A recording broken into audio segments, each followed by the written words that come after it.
3년 동안 세계여행을 같이 다녔어요. 모르고 있었다는 생각이 들었어요. 이제 그 행복의 조건에 대해서 고민을 해보면서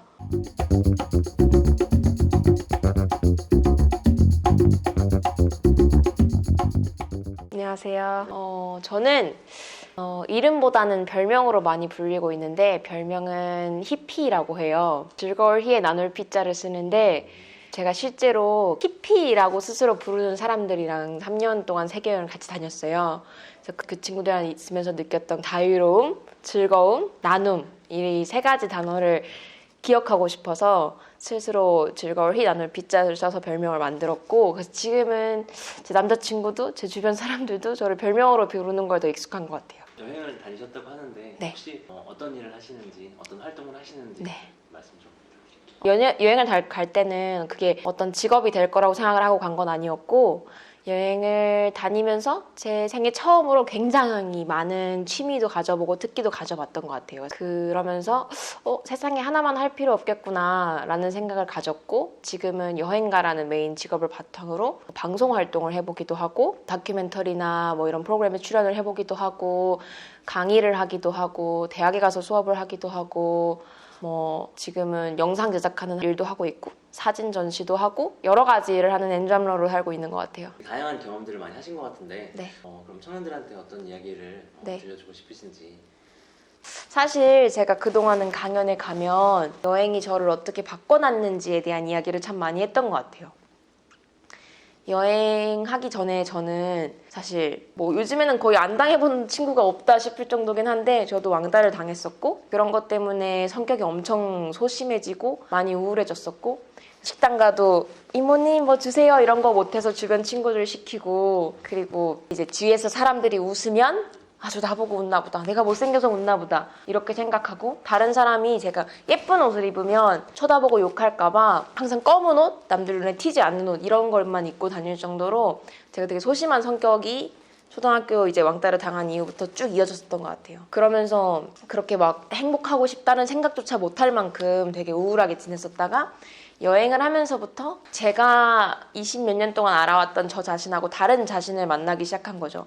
내가 이렇게 다른 사람들 앞에서 웃을 수도 있고, 의외로 관심 받는 걸 좋아하기도 하고, 엄청 다양한 버전의 저를 다양한 사람들 앞에서 실험을 해보다 보니까 좀 저의 다양한 모습을 알게 됐고, 그러면서부터 조금 저를 개방해주기 시작했던 것 같아요. 내가 이런 사람이 돼도 괜찮다고 스스로에게 말해줄 수 있게 됐고, 여행을 끝나고 돌아왔을 때는 사람들이 와 진짜 너 완전 다른 사람이 됐다라고 얘기할 정도로 제가 엄청 밝고 활발하고 뭐든 도전할 수 있는 캐릭터가 됐어요. 근데 보통 좋은 강연, 좋은 책은 거기서 이제 끝나잖아요. 그 사람은 이제 바뀌었고 그렇게 살아가야 하는데, 저는 처음에 한국에 돌아와서 3년 정도는 여전히 난 히피다. 역시 내가 여행을 하고 있지 않아도, 이제 히피들과 함께 있지 않아도 나는 충분히 혼자서 강하고 혼자서 자유롭고 행복한 사람이구나 라고 생각했는데, 그게 또 무너지는 시기가 다시 오더라고요. 그래서 그걸 받아들이기가 처음엔 되게 힘들었던 것 같아요. 분명히 SNS에서 나처럼 같이 여행을 했거나 세계 여행을 몇 년씩 다녔거나 혹은 대단한 일을 이뤘던 사람들은 자기가 힘든 것조차도 SNS에 공유를 하기도 하고 그걸로 사람들한테 메시지를 전하거나 응원을 받기도 하는데, 저는 그러지도 못할 만큼 너무 힘든 거예요. 그래서 내가 행복했던 거는 다 거짓말이었나? 아무도 행복해진 이후에 어떻게 다시 추락했는지에 대해서는 얘기하지 않는데 나만 이상한 것들을 경험하고 있나? 라는 생각을 되게 많이 했던 것 같아요. 그래서 조금씩 행복해지지 않는 저 자신을 받아들이기가 되게 힘들었어요. 내가 한국에 들어오기로 결정한 게 실수였나? 다시 나가야 되나? 이런 생각도 많이 했었는데, 이제 정말 이게 우울증의 단계까지 잘못하면 가겠다 싶은 생각이 들었을 때 한번 적어봤어요. 제가 그러면 살면서 언제 행복하다고 느꼈는가를 이제 적어보게 됐는데, 제가 행복하다고 느끼는 조건들이 너무 사소하고 근데 남들하고는 조금 달랐던 것 같아요. 그냥 자연 속에 있을 때 행복하다고 느끼고, 뭔가 도전적인 걸 했을 때 남들이 못할 거야 라고 생각하는 일을 했을 때 행복하다고 느끼고, 그리고 낯선 사람들이랑 대화하다가 친해졌을 때 그래서 뭐 그 사람 집을 따라가기도 하고 놀기도 하고 막 이렇게 됐을 때, 그런 진짜 예상치 않은 일이 일어났을 때 행복하다고 느끼고, 이런 몇몇 가지 조건들이 있는데, 그거는 제가 여행을 꼭 해야만 할 수 있는 것도 아니었고, 분명히 즐기자면 즐길 수 있는 거였는데, 제 삶에 돌아본 24시간 중에 그 조건을 지키는 시간이 거의 없다는 걸 알았어요. 그래서 아, 내가 행복하지 않은 이유가 여행을 안 하고 있어서도 아니고, 내가 강하지 않아서도 아니고, 내가 좋아하는 일을 안 하고 있어서도 아니고, 분명히 제가 좋아하고 사랑하는 일들을 하고 있었거든요. 근데도 내가 행복하지 않다고 느낀 건, 내가 다시 잊었구나. 내 행복이 최우선이 된다는 게 24시간을 내 행복을 위해서 쓰면서 산다는 게 어떤 느낌인지 잊고 있었구나. 그래서 내가 다시 행복하지 못하다고 느꼈는데, 그걸 모르고 다른 사람들이랑 계속 다시 비교하면서 모르고 있었다는 생각이 들었어요. 그래서 다른 사람들한테 그런 이야기를 하고 싶었던 것 같아요. 그냥 얼마든지 행복하지 않은 사람도 행복한 사람이 될 수 있고, 여기까지의 이야기는 많이 듣겠지만 그 이후에 다시 행복했던 사람도 행복하지 않은 사람이 될 수 있고, 그래도 괜찮다는 말과 그 상황 속에서 본인이 그러면 내가 진짜 행복해지는 조건이 뭔가? 남들하고 그 조건이 조금 다르지는 않나? 그 조건이 다르다면 내 조건을 위해서 나는 얼마나의 시간을 쓰고 있는가를 한번 생각해 볼 수 있었으면 좋겠다는 생각을 했던 것 같아요. 행복의 조건을 다시 한번 생각해 보셨다는 말씀 같은데, 네. 이은하님에게 여행은 어떤 의미인지 좀 궁금하거든요. 저한테 처음에 여행은 제가 행복하다고 느낄 수 있는 모든 조건을 충족할 수 있는 요소였던 것 같아요. 그러니까 20대 초반에 대학교를 졸업할 때쯤에 되게 많이 고민을 했어요. 다른 사람들이 다 좋아하는 일을 하면서 살라, 뭐 가슴 뛰는 일을 하라 이렇게 얘기하는데, 그런 것들은 저한테는 그냥 화장실에서 혹은 계단 위에서 마주치는 그냥 쓸데없는 명언 정도밖에 안 되는 거예요. 그럴 정도로 저한테는 가슴 뛰는 일, 좋아하는 일 이런 거에 대한 이야기가 와닿지 않는 상태였던 것 같아요. 근데 왜냐면 제가 진짜 좋아하는 일은 친구들이랑 신나게 노는 거고, 맛있는 거 먹는 거고, 좋은 풍경 보고 좋은 것들 보면서 재밌게 사는 거, 이게 전부인데, 그 사람들처럼 난 마케팅에 열정이 있어, 나는 막 뭔가 사업을 해보고 싶었어, 이런 열정이 있는 게 아니었거든요. 근데 여행은 제가 좋아하지만 한 번도 그것에 최선이어 본 적 없던 거를 최선을 다해서 해야만 행복해질 수 있는 게 여행이고, 그게 여행자의 의무인 것 같아요. 내가 좋아하는 거로 24시간 365일 다 채우는 거, 그럴 수 있는 시간이 저한테 여행이었고, 그래서 저는 항상 여행을 그리워하게 되는 것 같아요.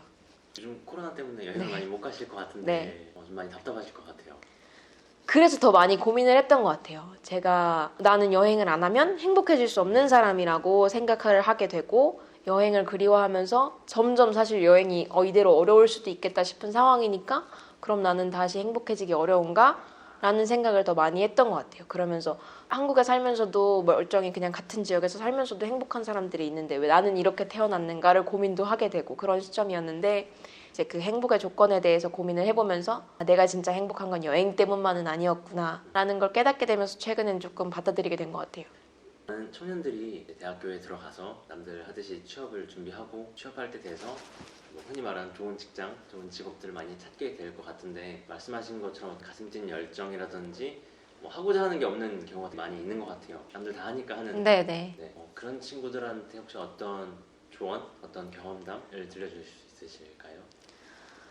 제가 막 이렇게 하라 저렇게 하라 얘기할 수는 없을 것 같아요. 각자의 상황이 있고, 그 상황에 대해서 생각하지 않는 조언들이 전 더 아팠던 것 같아요. 제가 그 당시에 있을 때에는. 그래서 함부로 조언할 수는 없겠지만, 그냥 저 같은 경우는 대단한 이유로 제가 행복해질 수 있는 기회를 얻은 건 아닌 것 같아요. 저는 사실 처음엔 도망을 가고 싶었어요. 너무 취업이 어렵고, 근데 사실 제가 뭔가를 하고 싶다라는 열정이라도 있으면 그 과정이 좀 견딜만 했을지도 모르는데, 뭘 하고 싶은지도 모르는 상태에서 그냥 취업을 준비해야 되는 상황이 되게 괴로웠어요. 그래서 사실 불안한 이유가 아니라 정말 도망을 가고 싶었어요. 딱 1년만 도망을 쳐보고 싶다라는 생각이었는데, 그 도망이 제가 한국에 다시 돌아올 때 그게 도망이 아니었으면 도망이 아니더라고요. 지금 자기가 정말 무언가가 힘들다고 생각하면 도망쳐도 되지 않을까, 좀 숨어도 되지 않을까. 저는 제가 다시 그런 일을 겪는다고 해도 다시 지금 힘든 저한테도 그런 말들을 해주고 싶은 것 같아요. 이은하님의 꿈이 뭔지 궁금합니다. 저는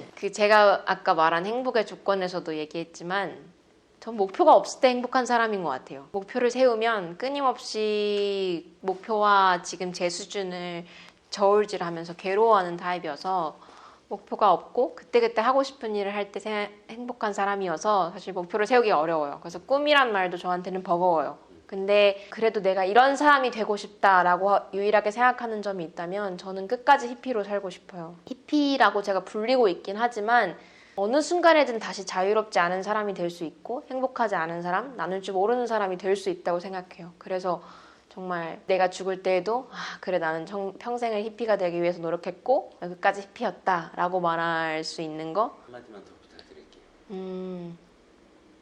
아까 했던 얘기기도 하지만 그냥 스스로에게 너무 가혹하지 않았으면 좋겠다. 저도 끊임없이 가혹해지기를 반복하는 사람이어서 그 가혹해지는 순간에 있는 사람한테 이 말이 와닿지 않을 수 있다는 거 아는 것 같아요.